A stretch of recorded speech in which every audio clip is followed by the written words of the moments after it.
प्रेमाची गोष्ट या मालिकेच्या 1 सप्टेंबरच्या भागात आपण पाहणार आहोत.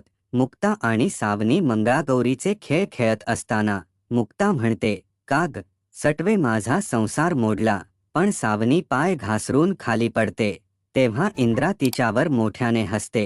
त्या रागाचा बदला म्हणून सावनी सर्वांना प्रॉपर्टीचे पेपर दाखवून म्हणते, सागरने त्याची संपूर्ण प्रॉपर्टी आदित्यच्या नावावर केली आणि आदित्यची आई म्हणून यावर माझा अधिकार आहे. पण मुक्ता लगेच तिच्या हातातून पेपर घेऊन सागरला म्हणते, आदित्य फक्त निमित्त आहे. प्रॉपर्टीवर तर खरा डोळा हिचा आहे. बघितलं आता. आणि सावनीला म्हणते, तू आई म्हणून घेण्याच्या पण लायकीची नाही. बोलून मुक्ता ते पेपर फाडून तिच्या तोंडावर फेकते. येणारा पुढील भाग खूपच इंटरेस्टिंग असणार आहे. त्यामुळे असेच अपडेट्स सगळ्यात आधी बघण्यासाठी आत्ताच आपल्या यूट्यूब चॅनलला सबस्क्राईब करा.